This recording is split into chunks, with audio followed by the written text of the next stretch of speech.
Café com Sal. Bem-vindos a mais um episódio do Café com Sal, em sua terceira temporada, o podcast que vocês já sabem, fala de carreira, liderança e empreendedorismo, nesse novo cenário aqui em casa para receber vocês da melhor forma e os convidados também, de uma forma mais intimista e mais gostosa, claro, a gente sempre tentando inovar e deixar o ambiente mais acolhedor para quem está aqui e para quem está aí. Quem acompanha sabe que a gente está sempre com episódios completos, tanto no Spotify quanto no YouTube, e os cortes no Instagram, no LinkedIn e no TikTok. A gente está sempre todas as terças, às 8 da manhã, com episódios inéditos, e às quintas-feiras, agora uma novidade, o Café com Sal Expresso. Eu sei que vocês já estão mandando as perguntas de vocês, mas é um podcast só de áudio em que eu respondo as 3 melhores perguntas separadas pela nossa produção sobre carreira e mercado de trabalho. Então mandem o áudio de vocês para o nosso WhatsApp, que é 11 99715 0018, com qualquer tipo de pergunta sobre carreira, que eu vou ter o prazer de responder para vocês, e vai ao ar todas as quintas às 8 da manhã, tá bom, pessoal? Aproveitando, a gente agradece aos nossos apoiadores, em primeiro lugar a Life Mix, nossos apoiadores de sempre. Hoje eu estou tomando um chá de hibisco com fibras. Abração ao pessoal do Life Mix, que traz bebidas e sucos funcionais, não só aqui para o Café com Sal, mas também para a mesa aqui de casa. Eu tenho certeza que vocês vão gostar dos produtos. Para mais informações sobre esses produtos e o que a Life Mix pode trazer de novidade em relação à nutrição para você, entre em www.lifemix.com.br. E também um abraço pessoal do Venturos, nossos queridos apoiadores, principalmente para o João Maia, querido amigo que já participou aqui do Café com Sal, nosso conselheiro, vamos dizer assim, João Maia, que está sempre presente dando pitacos importantes aqui para o nosso podcast. O Venturos, que é um instituto 100% brasileiro de pesquisa em inovação e tecnologia. Eles estão presentes em Campinas, em Manaus e em Atlanta, nos Estados Unidos. Para quem não conhece o Venturos, vale visitar não só o site deles, mas a estrutura deles é de deixar a gente de queixo caído.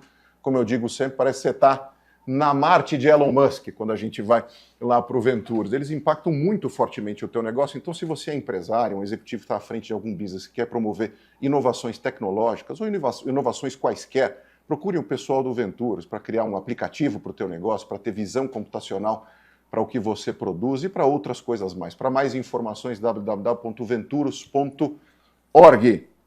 Muito bem, agora é hora de recepcionar a nossa convidada, que é chiquérrima, ela é CEO da Merz Aesthetics. Olha que nome chique. Na verdade, é uma empresa global de medicina estética que está presente em mais de 90 países. Ela é a Giovanna Passini e tem passagem por inúmeras empresas de alto nível no ambiente farmacêutico, Galderma, Chiesi, e a gente vai entender a fundo essa trajetória dela, não só dentro desse ambiente, mas como ela construiu, né, toda essa trajetória, como eu disse, para chegar à posição de CEO, que é para poucos e poucas, vamos dizer assim. Giovanna, super bem-vinda aqui em casa e ao Café com Sal. É um prazer te receber. Obrigado de novo pela tua presença. Eu que agradeço, Fábio, o convite. Tenho certeza que o nosso bate-papo aqui vai ser muito gostoso e ainda mais por esse ambiente aqui muito acolhedor, que eu já fui em vários podcasts, mas nenhum aqui com esse ambiente tão gostoso. Então, parabéns aí pela inovação. Obrigado, te agradeço. Tenho certeza que vai ser uma delícia. Me fala uma coisa. Já começando com questões relacionadas ao teu setor, e a gente vai brincando um pouco com a tua trajetória. Eu que trabalho com recrutamento, você sabe disso. A vida inteira, ao atender empresas do ambiente farmacêutico e da medicina como um todo, a gente sempre teve uma dificuldade em emplacar profissionais de outros ambientes, né? Eu vejo que o mercado, principalmente farmacêutico, ele está sempre olhando para profissionais já de farma. A que você acha que se dá isso? Você acha que é uma resistência do setor, você que veio pelo menos a maior parte da tua carreira dele, ou realmente é um setor que a gente tem que olhar com outros olhos, não só porque ele é regulado, mas porque tem um tempero a mais na hora de olhar esses profissionais? Bom, eu acho que realmente você está certo, o mercado farmacêutico sempre teve a tendência de recrutar pessoas que vêm do mercado farmacêutico, e eu ainda diria mais, as empresas que são concorrentes também tendem a recrutar pessoas das empresas concorrentes, porque tem sim a impressão e a questão de que essa pessoa chega mais pronta para começar a entregar o resultado, conhece o ambiente, conhece os clientes, conhece a regulação, que, como você falou, é mais restrita. Mas eu acredito que tem áreas que tem aí oportunidade para você trazer pessoas de outros mercados que, na verdade, vai trazer uma oxigenação para a empresa. porque por trabalhar muitos anos no mesmo segmento, você acaba criando vícios e acaba criando, na verdade nem criando, você acaba copiando muita coisa que já é feito. Então, quando você traz uma pessoa de outro mercado, consegue realmente trazer aí novos ares, novas perspectivas que vão somar. Tem, claro, áreas específicas, como regulatório, por exemplo. Precisa ter alguém que tenha esse conhecimento. Mas marketing, finanças, né? Supply, são áreas que são iguais, independente do segmento. E marketing, por exemplo, você consegue trazer um outro olhar. Você traz uma pessoa de varejo para dentro do nosso mercado, isso é riquíssimo, porque essa pessoa tem um mindset totalmente diferente, provavelmente, do restante da equipe. Então, é algo que a gente tenta fazer com mais frequência. Então, quando a gente abre vagas, a gente sempre coloca pessoas de outros segmentos e tem muitos que deram certo. Óbvio, como qualquer contratação, tem alguns que você fala, poxa, não deu tão certo, mas tem uns que dão muito certo, inclusive de vendas. Então, inclusive de vendas, tem pessoas que vêm de um mercado, vou te falar da minha cabeça, que eu lembro. Teve uma moça que antes ela vendia sapatos. Olha só. Ela vendia sapatos. Ela passou a vender produtos injetáveis. E a menina é um furacão. Você vê de sapato a produtos injetáveis. Exatamente. Ou seja, tem talento para vender. Exatamente, é uma boa vendedora. Legal você pensar assim. E pensando bem também, você tem razão, não é só no mercado de farma que acontece isso. A gente estava conversando um pouco antes da gravação aqui, falando um pouco de vida, de equilíbrio, e como às vezes a gente é absorvido por essa loucura do dia a dia. Você acha que isso tem a ver também com os tempos que a gente está vivendo? Que a gente, assim, como a correria é muito grande, o mundo muda muito rápido, as coisas mudam exponencialmente, às vezes muito mais por uma questão até inconsciente. A gente acaba indo atrás da resposta mais fácil e mais rápida. Então, talvez em função disso, acaba recrutando ou trazendo profissionais que têm mais ou menos uma história parecida com a nossa para já sentar, entrar, entre aspas, plug and play e toca o projeto. Eu acredito, porque é mais cômodo, né? Então, quando você contrata alguém que não é daquele segmento, tem um tempo de treinamento, você tem que despender o seu tempo. E hoje o tempo, ele parece que não tem 24 horas o dia, ele parece que tem muito menos. E justamente porque você falou, a nossa demanda, ela está gigante e a gente tem dificuldade para priorizar, porque a gente tem dificuldade para falar não, né? A grande maioria das pessoas. É difícil você falar não, não vou fazer, não, obrigada, não, essa vez eu passo. A gente fala sim, só que quando a gente vê a nossa agenda, ela está lotada e ela não está lotada, ela está lotada no trabalho, mas você olha na vida pessoal, né? Você tem que se cuidar, você tem que fazer um exercício, você tem que ter o seu hobby, você tem que cuidar dos seus filhos, você tem que cuidar, de repente, dos seus pais que são idosos, você tem amigos, e a gente acaba abrindo mão, muitas vezes, dessa outra parte. Então, a primeira que a gente abre mão é da gente.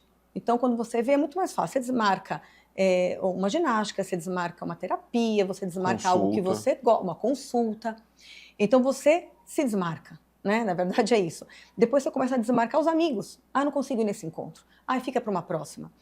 E a gente começa a priorizar, não que não seja importante, mas tem que ter um equilíbrio e a gente tem que priorizar um pouco de cada grupo. A gente não pode priorizar tudo de um grupo só, porque daí vai criar um total desequilíbrio que leva aonde a gente está hoje, né? Então, assim, se você pensar, hoje o Brasil, ele é líder em pessoas com burnout. Hoje, o Brasil é líder. É líder. Que coisa. Se a gente conversa, todo mundo tá cansado. A gente está em fevereiro e está todo mundo já se sentindo que a gente está em julho. Eu já ouvi isso de bastante gente, vou te dizer. Não é? Já está cansado para o ano e acabou de tirar férias. Acabou. Então, assim, a gente está vivendo uma antecipação gigante. Em janeiro, já tinha ovo de Páscoa no supermercado. Então, assim, qual que é o nexo de em janeiro ter ovo de Páscoa? E a gente já começar a pensar na Páscoa? Então, eu acredito que é essa falta de equilíbrio interno que a gente tem que buscar, né? Porque isso é mostrado no que a gente faz exteriormente, mas está aqui dentro, né? E que de certa forma, eu imagino que sim, mas até quero saber da tua opinião, o que tem afetado muito essa nova geração, né? De olhar para a gente, porque assim, a gente foi educado num mundo em que você, para ser bem-sucedido, você teria que abrir mão de um monte de coisa. Você está me dando um depoimento aqui que assim, também tem um lado de você ser bem-sucedido, também tem uma punição gigantesca que vem com isso, né? que teoricamente ser bem-sucedido é a linha profissional e ponto. Os outros aspectos da vida, eles são ignorados nesse contexto. Hoje, quando a gente vê esse público jovem falando de carreira, e com todos esses nomes modernos que tem Quiet Quitting, Quiet Ambition, cada hora tem um termo diferente, essa turma realmente é afetada por ver isso, ou por ver as consequências da maneira de viver que a gente adotou, será? Eu tenho certeza que sim, porque nós somos exemplos, né? Então, do mesmo jeito que os meus pais foram meus exemplos, e eu repito muita coisa, muitos modelos que eu tive, bons e Consciente ou ruins. inconscientemente. Exato, mas são os meus exemplos, né? As minhas referências. Nós somos dos nossos filhos e de quem está ao nosso redor. Então, eu acredito que eles têm essa tendência desse tempo que corre, que voa, maior que a gente. Porque se a gente se compara, né? Eu tenho um casal de filhos, estão com 9 anos. Quando eu penso, quando eu tinha 9 anos, é total, a minha realidade era simplesmente totalmente diferente do que eles têm hoje. Pelo nível de informação, pelo nível de estímulos que eles têm, pelo tipo de vida que eles levam, pelo modelo de mãe e pai que eles têm. Então, a gente tem que, de um lado, entender que o mundo muda, né, e faz parte, e assim como vai mudar quando eles forem pais, eles vão lembrar quando eles tinham 9 anos, e que era totalmente diferente, mas ao mesmo tempo eu acredito que é isso, a gente tem que sempre resgatar um pouco o porquê que a gente está aqui, o que a gente veio fazer aqui, e é independente de qualquer religião, de qualquer crença, é a gente ter realmente um propósito maior e falar, poxa, por que eu vim aqui? O que eu tenho que fazer aqui? Eu tenho 80 anos, eu tenho 90 anos, o que eu vou fazer nesses 80, 90 anos que eu tenho aqui? O que eu vou deixar?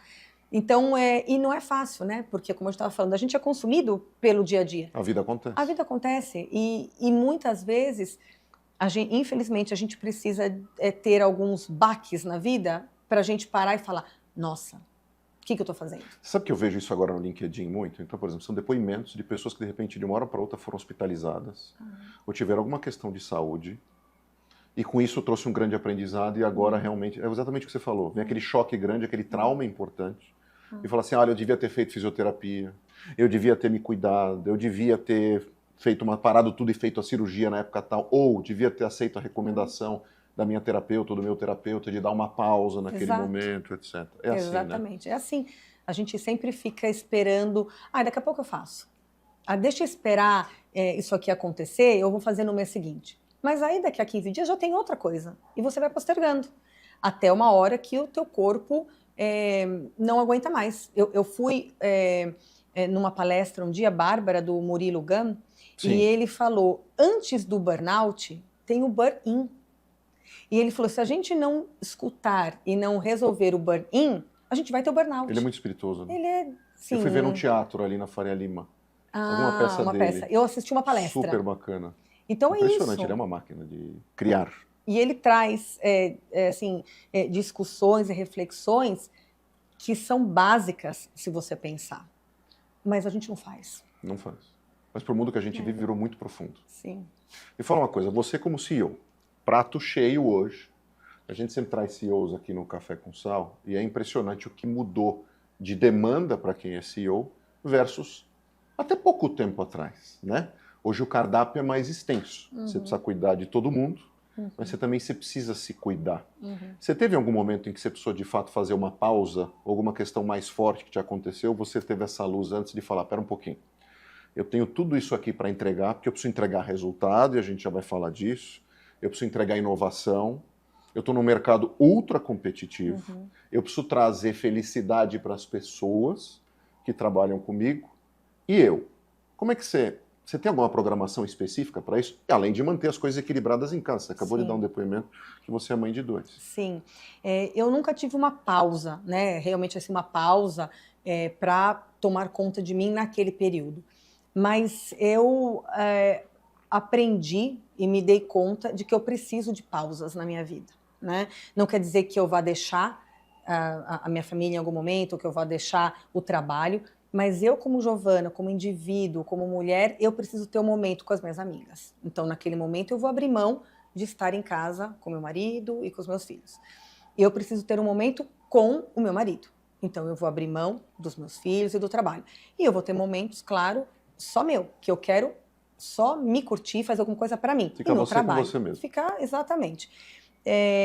Eu me forço a fazer isso. Então, assim, do mesmo jeito que eu coloco uma reunião no meu Outlook, eu coloco os meus encontros com as minhas amigas. Eu coloco viagens com a minha família. Eu coloco viagens com o meu marido.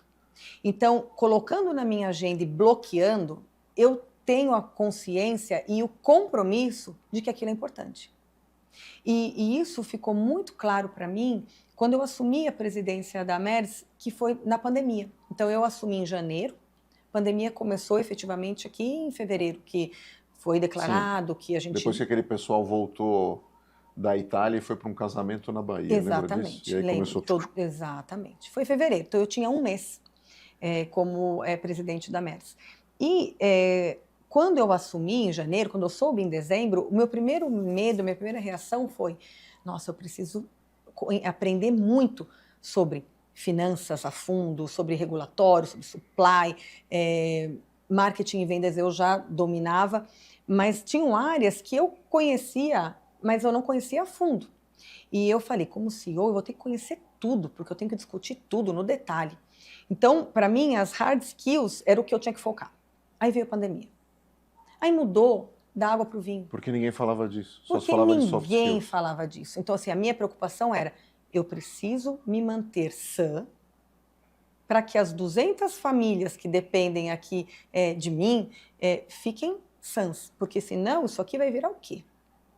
Então, foi um momento que eu tive que realmente olhar para dentro de mim e falar, como que eu vou me manter sã aqui? O que eu tenho que fazer?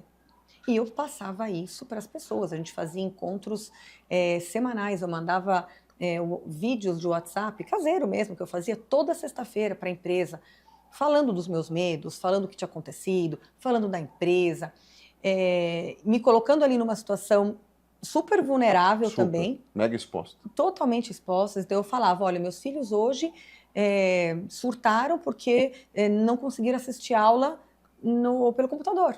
Então eu tive que fazer a lição de ensinar do 1 ao 10 e mostrava o cartaz grudado na minha sacada que eu estava fazendo aquilo.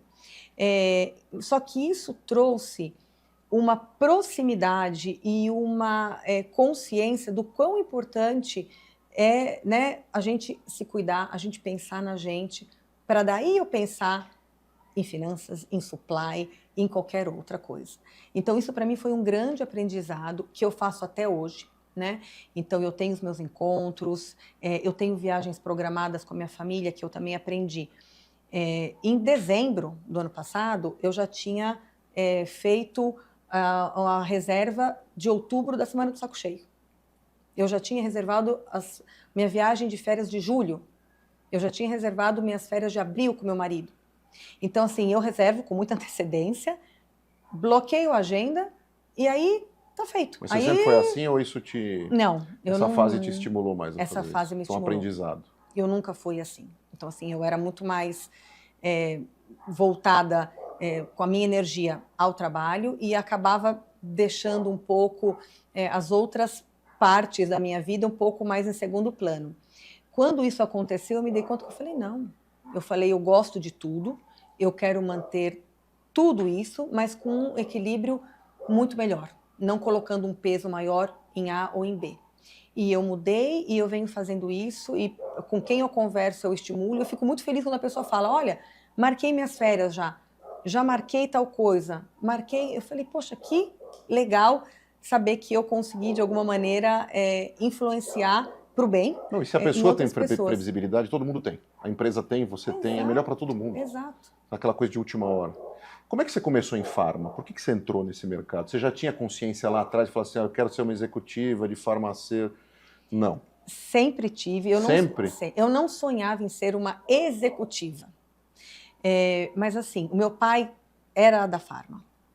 Então, toda a referência que eu tenho é do mercado farmacêutico. E eu achava o máximo, porque primeiro, meu pai gostava do que ele fazia. Então, não era uma pessoa que chegava e que reclamava do trabalho e que resmungava. Ele chegava e contava para minha mãe como tinha sido. E eu era pequena, mas eu eu vivenciava toda aquela satisfação que ele tinha. O meu pai viajava muito, então você imagina, há 25 anos atrás, né? 25 nada, há 40 anos atrás, 45 anos atrás, não, as pessoas não viajavam de avião, começa por aí. Ninguém viajava de avião. O meu pai viajava sempre de avião. Ele ia para o Brasil e para fora do Brasil. Então aquilo eu falava, gente, meu pai, olha que legal o trabalho dele, ele vai para um país, vai para outro. Para mim era algo muito legal do trabalho dele. Eu via a felicidade dele em trabalhar. Então para mim eu falei, eu quero fazer o que meu pai faz. Eu quero seguir o que meu pai faz. E eu entrei na Pharma, numa empresa que ele trabalhava. Eu entrei para trabalhar na Eurofarma. Foi meu estágio, foi na Eurofarma, e eu já me encontrei. Eu entrei trabalhando em comércio exterior, depois eu vi que não era o que eu queria, mas aquele ambiente era o que eu queria.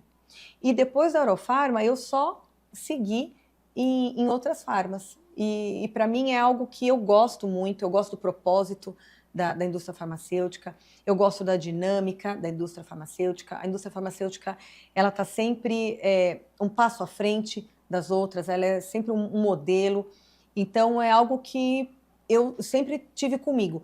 Mas se você perguntar se eu era pequeno, ou mesmo depois que eu comecei, se eu tinha o sonho de falar, eu quero ser CEO, eu não tinha. Eu tinha o sonho de ser gerente de produto. Gerente de produto. O meu sonho era ser gerente de produto. Você tinha essa cabeça de marketing e venda sempre? Sempre, sempre tive. Como é que era você em venda, você consegue lembrar? Eu sempre fui uma pessoa que teve que aprender a negociar. Porque na minha família, nós somos em 5 irmãos. Eu sou a única mulher. E são 4 irmãos bem mais velhos do que eu. E ao contrário do que muita gente pensa, que fala, então você foi super mimada, você era a menina dos irmãos do meu pai, eu não fui. Eu era a menina da minha mãe. Agora, do meu pai, eu nunca fui. Meu pai, eu sou totalmente raspa do tacho. Então, quando eu nasci, o meu pai já era mais velho, o meu pai já tinha criado os 4 filhos, então ele não tinha nem a dinâmica de ficar comigo, tal. Então, o meu irmão mais velho, que acabou sendo o meu pai. E os outros, a gente brigava muito, porque eles acabavam tendo ciúmes de mim. Então, e era sempre uma briga e uma negociação muito forte ali. Então, desde pequena, eu tive que aprender a negociar. Até porque você chegou numa dinâmica que já estava estabelecida, né? Então dá a impressão, às vezes, que você é intrusa, né? Eu era ali um alien, porque uma menina nova era totalmente fora da dinâmica da minha casa, né? Então, eu sempre tive que lutar pelo meu espaço. Eu sempre tive que defender mais o que eu queria. Eu sempre tive que negociar muito bem. Então, acho que isso eu trouxe muito para a minha vida pessoal, óbvio, mas para a minha vida profissional também. Então, eu sempre gostei muito de marketing, tinha também essa pegada de vendas, e isso que me ajudou muito também a crescer, porque, como eu falei, as outras funções você aprende e você tem especialistas nisso, né? O meu medo, que era que eu achava que eu tinha que saber tudo como CEO, eu não tenho que saber tudo como CEO. Eu tenho uma pessoa na cadeira de finanças, ele tem que saber tudo, não eu. Óbvio que eu vou entender, vou discutir, mas não sou eu a expert. Eu tenho que saber de pessoas. Eu tenho que saber lidar com pessoas, liderar, conseguir orquestrar tudo, mas não ser uma expert em hard skills, mas eu tenho que ser uma expert em soft skills. Você falou no começo do depoimento que o Brasil é campeão nessa questão do cansaço, do desgaste, ou da sensação de cansaço e desgaste. A gente sabe também, por informação aberta aí ao público, que o Brasil, ou ele é campeão, ou ele é pódio em diversas coisas. Consumo online, consumo de rede social. O Orkut já falava isso. Lembra o grande sucesso, inclusive, do Orkut? Uma rede social, para quem nos ouve é mais novo, era o precursor de um Facebook, etc. Foi por causa do Brasil, um público brasileiro absurdo. A gente vê, por exemplo, hoje páginas internacionais colocando coisas em português para tentar engajamento, porque o público brasileiro é ávido por esse consumo online, etc. Então, como é que funciona, por exemplo, no ambiente da medicina estética, né? O Brasil é super bem ranqueado nisso. Como funciona, por exemplo, especificamente no caso do teu mercado e na Merz, especificamente? É exatamente igual o que você falou. Então, assim, a Merz Brasil hoje é a 3ª maior filial da Merz Global. Terceira? Isso em euros. E vocês, pelo que eu sei, estão comemorando 10 anos de Brasil 10 agora. anos. E vocês são o 3º player. Nós somos o 3º player. E imagina que isso é em euros. Uau. Então, você imagina passar as nossas vendas em reais, nossa moeda extremamente desvalorizada para euros, e a gente ser o terceiro. Então, o primeiro é Estados Unidos, o segundo é Coreia do Sul, e depois é a gente. Então, assim, para mim é uma felicidade única ter, né, colocado o Brasil nessa posição, mantê-lo nessa posição, com essa questão do câmbio que só nos desfavorece. Agora, se eu pensar em unidades vendidas, de seringas, de frascos e da nossa máquina, o Brasil é o primeiro. É o primeiro. O Brasil vende mais produto do que os Estados Unidos. Ou seja, volume a gente é o número 1. Volume a gente é o número 1. Mesmo com uma economia infinitamente inferior ao dos Estados Unidos. Mesmo com a desigualdade Na Coreia do Sul, imagino que também. Então, assim, mesmo com a desigualdade social que a gente é o mercado, né, da MERS, o primeiro em volume. E há um tempo atrás, eu li, e acredito que isso aqui deve ser mantido até hoje, mas foi feita uma pesquisa que o Brasil estava no top 3 do maior número de Porsches,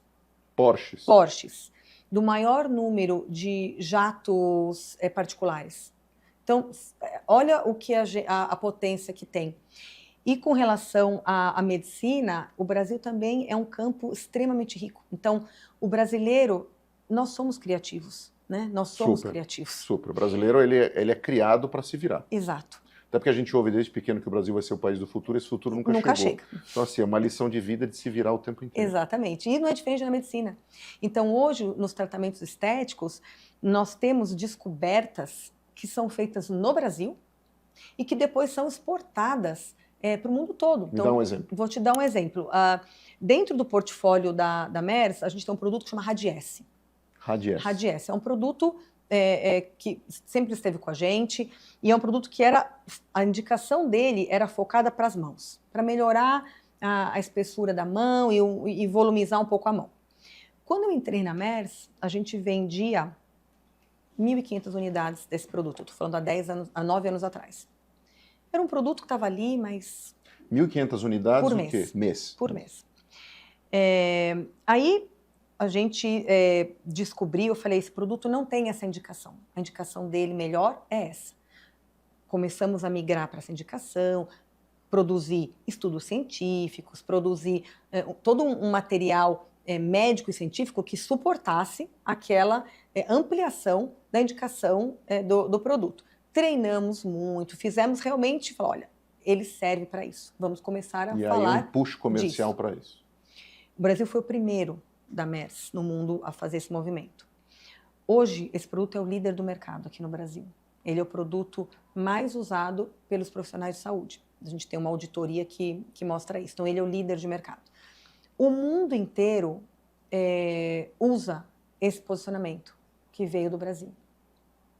O mundo inteiro adotou. Então, a gente é criador de esteira. Exato. De canal. Isso. Então, assim, é um celeiro aqui muito, muito rico de novas ideias. Então, os profissionais de saúde do Brasil possuem essa criatividade e as indústrias, né, então, vamos dizer, a MERS suporta porque acredita, e aí o resultado é o sucesso. Hoje a gente vende mais de 60 mil unidades. Então, quando você conversa com um executivo de multinacional, muitas vezes a gente percebe também, não vou dizer que é um preconceito, mas o mundo não vai encarar normalmente um mercado brasileiro como alguém capaz de um case, por exemplo, como esse. Se você pudesse aconselhar e ter um executivo de multinacional que está nos ouvindo e que tem uma ambição como essa, de ser mais ouvido, ou de criar uma nova esteira, como eu te falei, ou, vamos dizer assim, desenvolver um produto inovador, ou colocar esse produto de uma outra forma para o mercado, que conselho você daria? Porque eu imagino que isso tenha sido uma luta que você tem que matar no peito. Sim. Né? Como conquistar esse respeito dentro de um ambiente, você está num grupo multinacional de mais de 90 países, isso não é brincadeira. Né? O que você poderia dizer, por exemplo, para alguém que nos ouve e fala assim, poxa, eu estou numa cadeira executiva, eu tenho isso como ambição, como endereçar isso da melhor forma? Claro, dentro do ambiente que você vive. Sim. Eu acredito que independente do segmento, né, para mim são 2 fatores chaves. Tem vários outros, mas tem 2 que se a gente não tiver, a gente não consegue isso. Então, o primeiro é a resiliência, né? Acho que todo mundo fala disso, mas realmente a resiliência é algo que se a gente não tem, quanto mais o brasileiro, e eu diria uma mulher brasileira, pior ainda, e se fosse uma mulher brasileira negra, seria ainda mais difícil, né? Mas eu encarei muitas dificuldades por ser uma mulher brasileira latino-americana, né? Mas eu sempre fui muito resiliente, muito resiliente. Então eu escutei muitos nãos, eu escutei, Giovana, esquece que nós não vamos fazer isso, esquece que isso aqui não tem nem pé nem cabeça. E eu nunca desisti, nunca desisti. E eu também nunca desisti, e daí vem um segundo ponto, porque é que eu sempre acreditei. Então, acho que quando você acredita que o que você quer fazer é o correto, aquilo está certo, e você é resiliente, você alcança. Tem gente que alcança em um mês, tem gente que alcança em um ano, em 5, e a gente vê tantas histórias aí de pessoas que foram resilientes, mas porque sabiam do potencial e acreditavam em si e naquilo que queriam. Então, acho que se a pessoa não tiver os dois ou um deles, a gente não consegue, porque são muitos nãos que a gente escuta. A gente escuta muito mais não do que sim. Sim. A gente escuta muito mais crítica negativa do que elogio. A gente escuta muito mais, esquece, isso aqui é desse jeito, não tenta mudar, do que um encorajamento. Então, são esses dois, e é você com você. Isso não é que alguém vai falar, seja resiliente, isso é você. E tirar um pouco daquela fantasia da toda síndrome de vira-lata, né? E falar assim, não, eu realmente tenho espaço, sou capaz e vou provar para essa turma que eu consigo ir atrás. Exatamente. Eu estou pensando aqui, você está comentando, eu estou pensando na medicina estética, acho que houve uma mudança brutal, não só, e principalmente o crescimento, né? Para quem está nos ouvindo e nos assistindo, a Giovana e a equipe são responsáveis por um crescimento brutal de faturamento da empresa que ela está.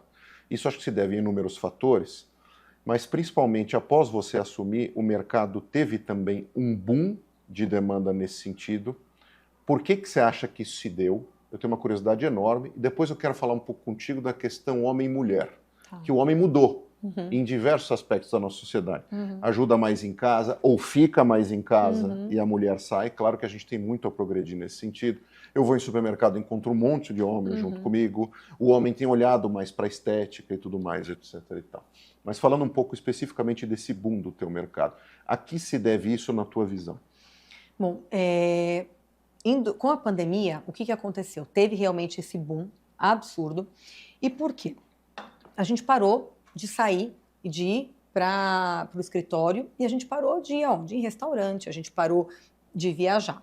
E como que a gente se comunicava naquele momento? Via Zoom. Verdade, o Zoom. Então a gente ficava das 8 da manhã às 6 da tarde, às 7 da noite, numa reunião do Zoom. E na reunião do Zoom você vê a tua câmera ali, você vê a sua foto. Agora, chega um momento que de tanto você se olhar, você começa a falar, nossa, meu olho aqui está caído. Nossa, olha a minha boca como que tá. Olha isso daqui, olha isso. Então você começa a se olhar, que volta para aquilo que a gente conversou no começo. A gente não, hoje ou no passado, a gente não se olhava tanto. Então era muito rápido, você olha no espelho e vai embora. Naquele momento você se olhava o dia inteiro. Então você começava a fazer análises e ver o que você podia melhorar com você mesmo. E quando as pessoas começaram a voltar, a sair um pouco de suas casas, ainda não podia viajar. Restaurante, como era muita gente, também demorou. Os consultórios médicos, eles foram os primeiros a começar a abrir. Por quê? Porque a gente também, não só a MERS, mas os próprios médicos, a gente começou a se organizar para ter protocolos de segurança. Então, em vez de ter 5 pessoas na sala de espera, era só, Fábio, você vem. Então, você ia, só tinha você saía, tinha um tempo para passar uma luz, tinha todo uma... Você não cruzava com ninguém. Você não cruzava com ninguém, só que você ia.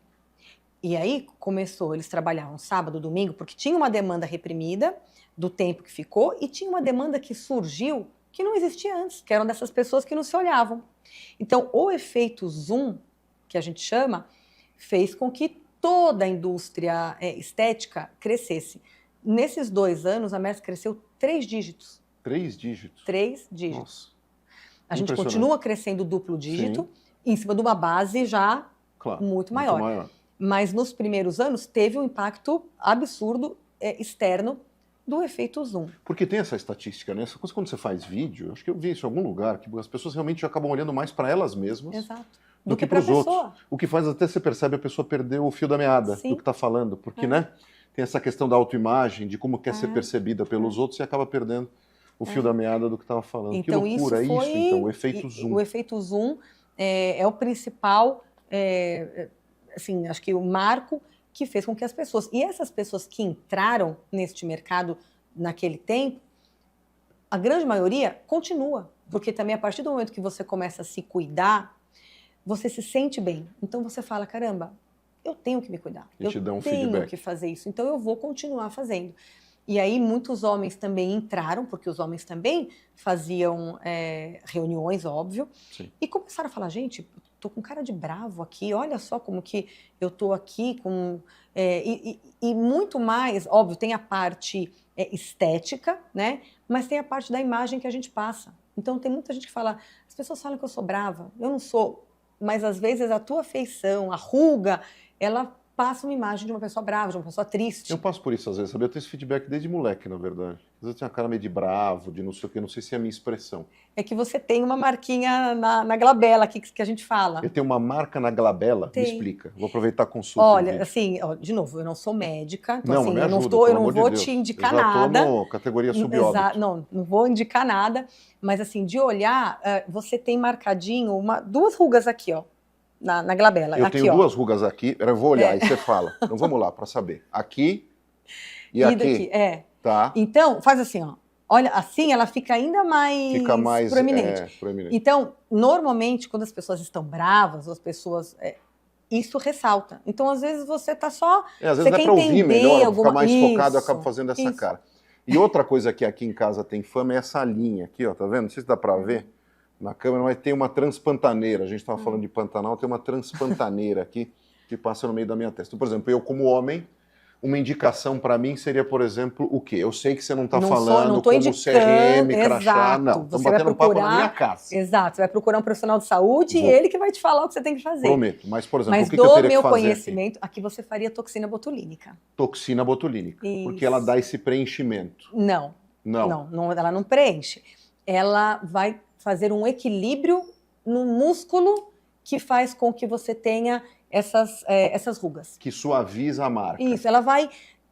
Todos os nossos músculos é um jogo ali de equilíbrio. Então, a hora que você coloca a toxina, esse equilíbrio vai estar melhor. Então, não é que um lado vai puxar mais que o outro formando a ruga. Então, você vai fazer com que a ruga desapareça. Então, pelo depoimento que você me deu, claramente os homens têm buscado mais. Porque assim, a gente tem aquele histórico assim, mulher vai em consulta, mulher vai em terapeuta, mulher vai... sei lá, se cuida, faz exames e o homem não.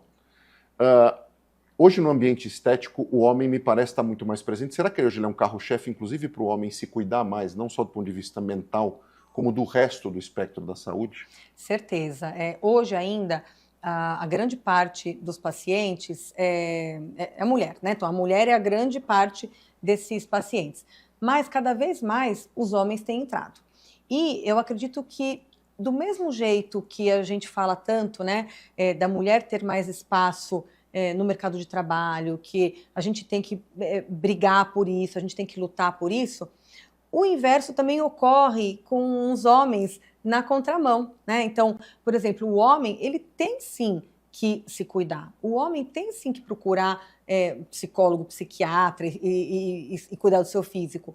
O homem tem sim o papel de estar em casa presente na educação dos filhos e na manutenção da casa. Uma vez o meu marido, ele é um baita parceiro, e uma vez a minha mãe falou: nossa, Giovana, você tem que agradecer muito, que o Ricardo te ajuda muito, né? Porque chama muito a atenção dela. Porque é diferente. Cada geração. Aí eu falei: mãe, o Ricardo não me ajuda. O Ricardo faz o que ele tem que fazer, porque ele é pai das crianças. Ele mora naquela casa também.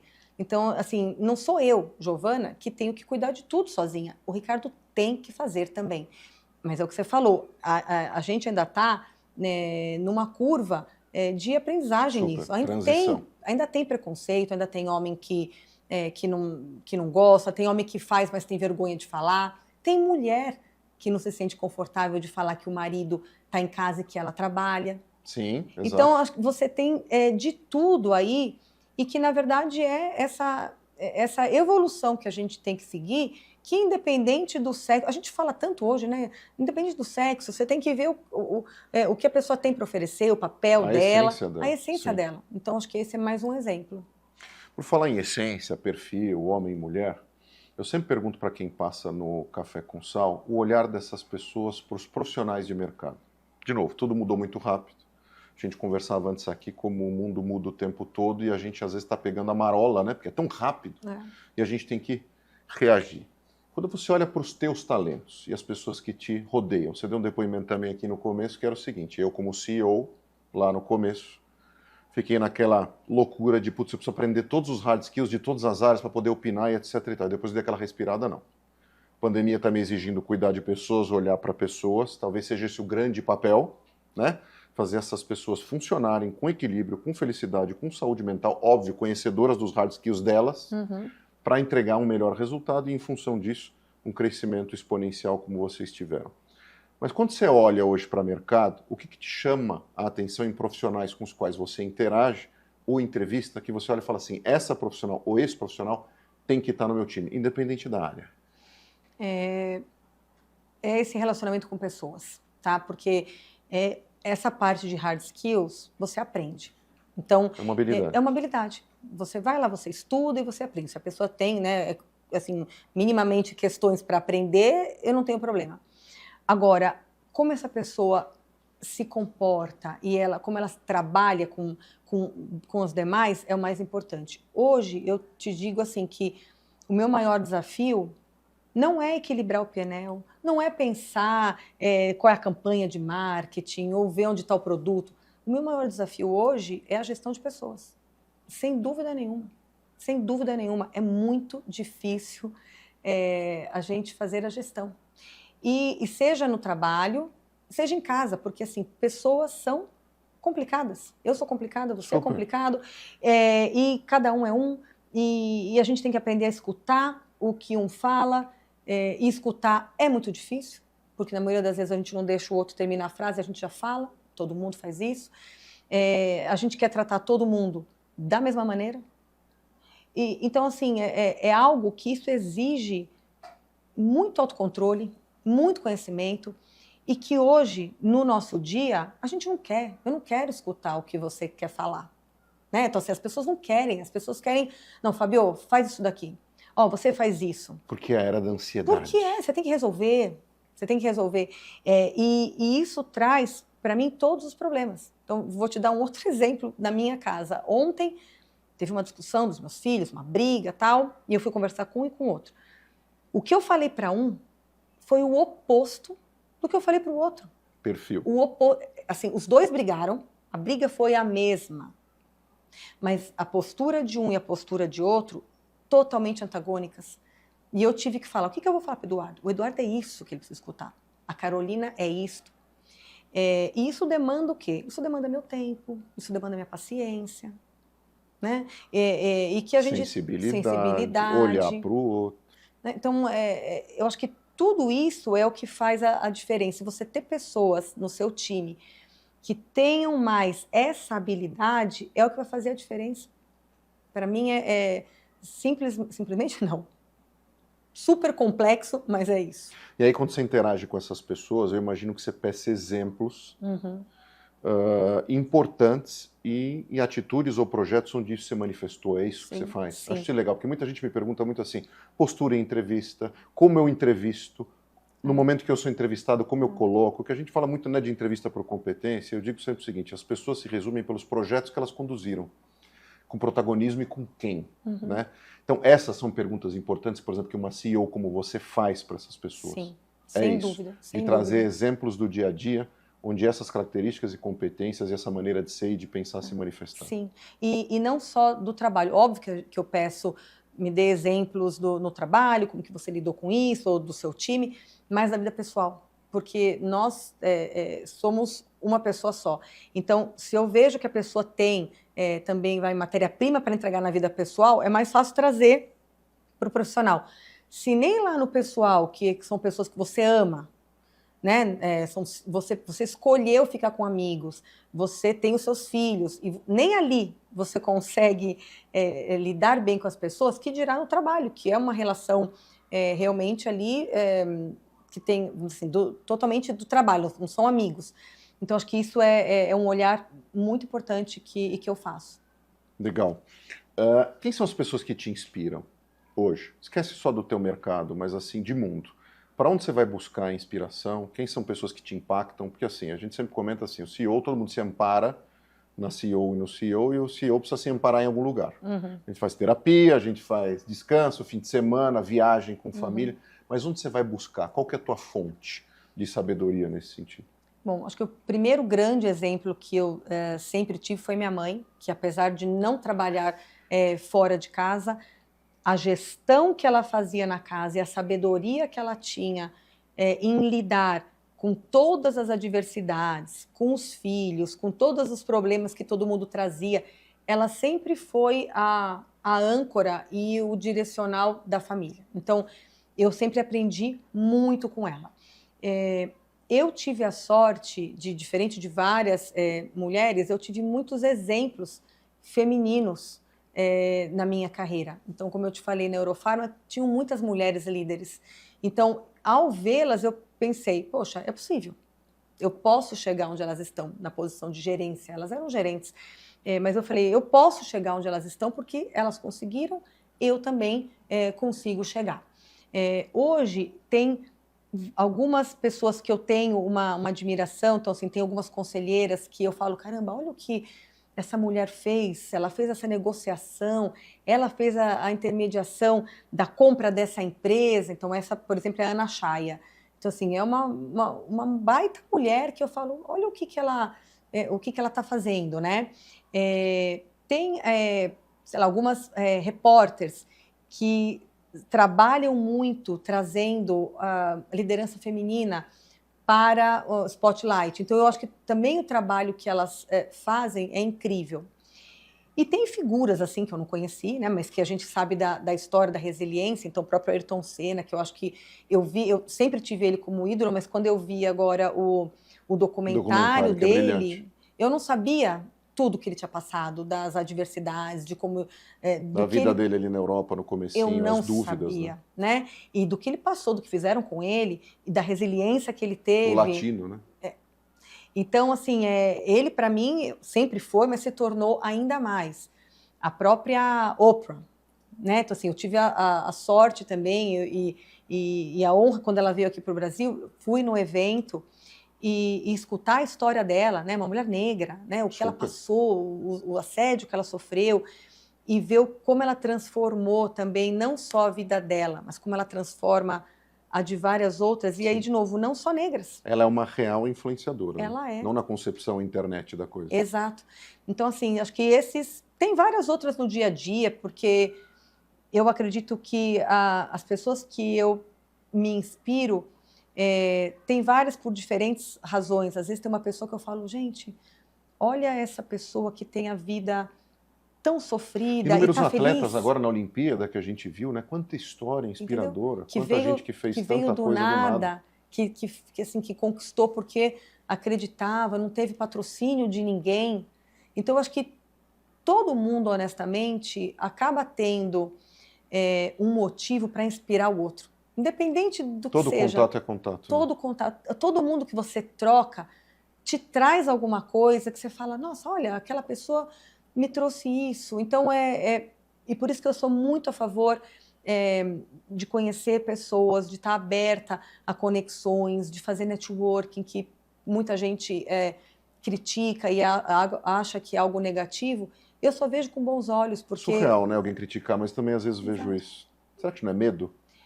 Eu acho que são pessoas que não conseguem fazer, que têm dificuldade e que daí critica, porque é mais fácil criticar do que se superar, né? Mas eu acho extremamente rico, porque cada vez que eu conheço alguém diferente, alguém sempre agrega alguma coisa. E isso eu acho que é uma riqueza gigante. Como é que você faz networking hoje num ambiente que está cada vez mais online? Isso me perguntam muito. Né? Antigamente você imprimia lá meia dúzia de cartões, vai no evento tal, sei lá, liderança feminina, vai lá, entrega cartão. Como você consegue se virar nesse sentido? Olha, primeiro, eu vou em vários eventos e nesses eventos eu conheço muitas pessoas que eu converso ali, conversas superficiais muitas vezes, mas que eu sinto, que eu falo, poxa, essa pessoa tem um algo a mais, assim, essa pessoa pode me ensinar alguma coisa, eu posso trocar. E eu pego o telefone da pessoa, eu marco um almoço com essa pessoa. Quer dizer, o corpo a corpo ainda, mesmo no ambiente online, o segredo é corpo a corpo. Eu não faço pelo LinkedIn, assim, eu não sou aquela pessoa que fica buscando no LinkedIn, que escreve para você. Não, eu vou num lugar, eu gostei de você, eu falo, Fabio, poxa, podemos marcar um almoço? E eu vou no almoço. E assim, e são almoços que rendem e que você fica...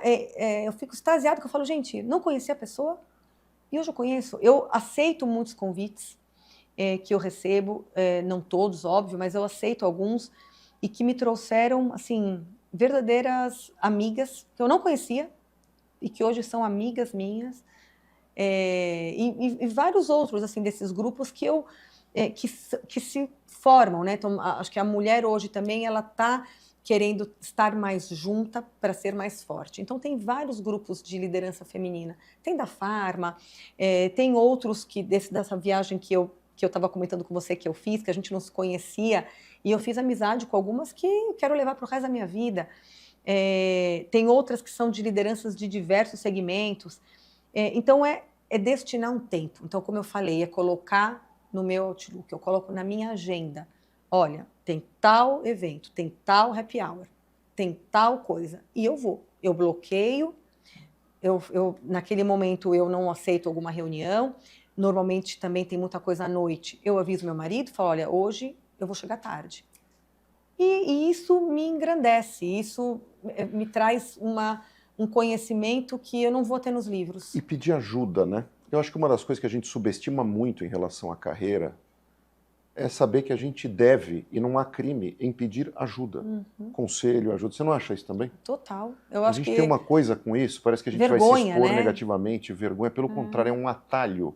Exato. E pouca gente faz isso. Eu acho que o networking também te ajuda nisso. Muito. Né? A chegar com alguém, porque a gente não tem essa cultura no Brasil, pelo menos na minha opinião, de chegar e falar assim, ó, fulano, fulana, como é que você chegou lá? Por que você é tão bem sucedida? Me fala, porque eu quero ser que nem você. Mas ninguém faz isso, Não. muito pouca gente faz isso. É uma perda de tempo e passa uma vida inteira se coçando para perguntar, para falar com uma pessoa da outra área da empresa, com a CEO da empresa, que como você me parece super acessível, mas não chega e fala assim, putz, Giovana, como é que você chegou onde você chegou? Eu queria muito chegar num lugar parecido com o teu. E com isso a pessoa perde tempo e se frustra. E daí começa a colocar a culpa no ambiente. A culpa é da empresa, a culpa é do mercado, a culpa é do A, do B. Né? Assim, a culpa é nossa e o sucesso é nosso também. Sim. Então tem que começar da gente. Tem o tal que dar do ownership primeiro com a gente. É nosso. Em primeiro lugar. Me fala uma coisa, a gente tem um quadro aqui em que a gente pergunta muito, eu já te perguntei de pessoas que te inspiram, mas do que você consome de livro, de série, de filmes. Você é uma pessoa de livro, de série, de filmes, dos três? Ou quando tem tempo livre fala assim, não, chega, preciso desopilar, vou fazer yoga. O que você faz? Eu faço um pouco de tudo isso. Então, assim, na pandemia eu fazia yoga todo dia, porque eu estava na minha casa, eu conseguia descer, fazia e subia. Hoje eu fiquei um tempo sem fazer, porque eu não tinha tempo. Aí depois eu falei, Giovana, vai voltar a fazer yoga. Então, nos dias que eu fico em casa, eu faço yoga, eu desço, faço yoga, subo e começo meu dia.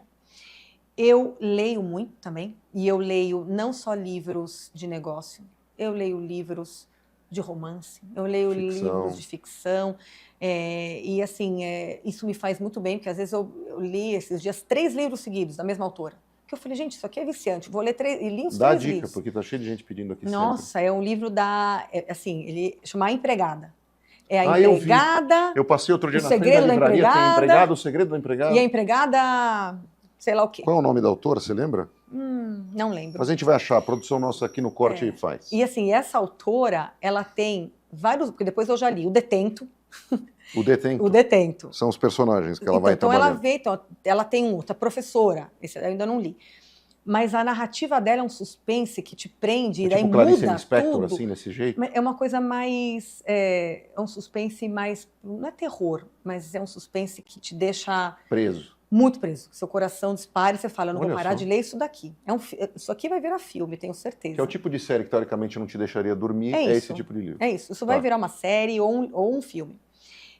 Aí eu gosto de ler romances que são romances, assim, que às vezes a minha sobrinha de 17 anos fala, ai tia, eu li e gostei. Tô lendo um agora, A Sua Espera. É um romance. À sua espera. A Sua Espera. É um romance de uma menina de 17, 18 anos. Mas eu falei, pro que eu tô agora, a minha realidade, os meus desafios, o meu momento, eu quero ler algo que eu falo, gente, eu quero ler algo gostoso, não Eu vai me quero deixar entretenimento. nervoso. Eu quero ler, fechar e dormir, tranquila. Simples assim. Simples assim. E eu leio muitos livros de negócio que me recomendam, né? O último que eu li foi Lifelong Learning. Sim.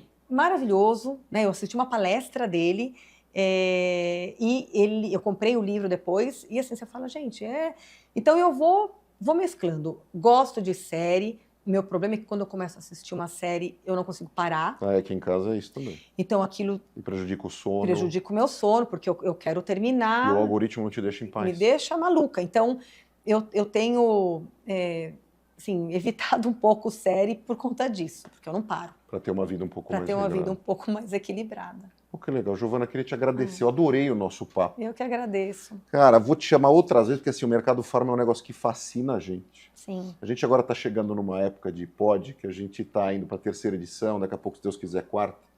E tem convidados marcantes que trazem depoimentos muito abertos. Acho que o teu foi muito legal nesse sentido. Acho que a ideia era a gente realmente transmitir um pouco de quem é a Giovana e os valores que ela tem. E queria muito te agradecer, de fato, foi uma delícia te conhecer. Bem-vinda ao Café com Sal de novo. Eu que agradeço, foi uma delícia mesmo. Que bom, passou rápido. Pode né? me convidar que eu venho outras vezes. Maravilha. Acho que assunto e nos a gente vai ter encontros bastante. que a gente faz dos convidados. Isso, certo. do Vou Café pôr na com minha Sal. agenda e eu vou participar. Maravilha. Pessoal, quem quiser buscar, a Giovana, ela está no LinkedIn, perfil ali super aberto. Recomendo que vocês busquem ela. E a gente se vê nos próximos episódios do Café com Sal. Um abração ao pessoal do Life Mix e também do Ventures. E como eu disse, a gente se vê na próxima. Até o próximo episódio. Tchau.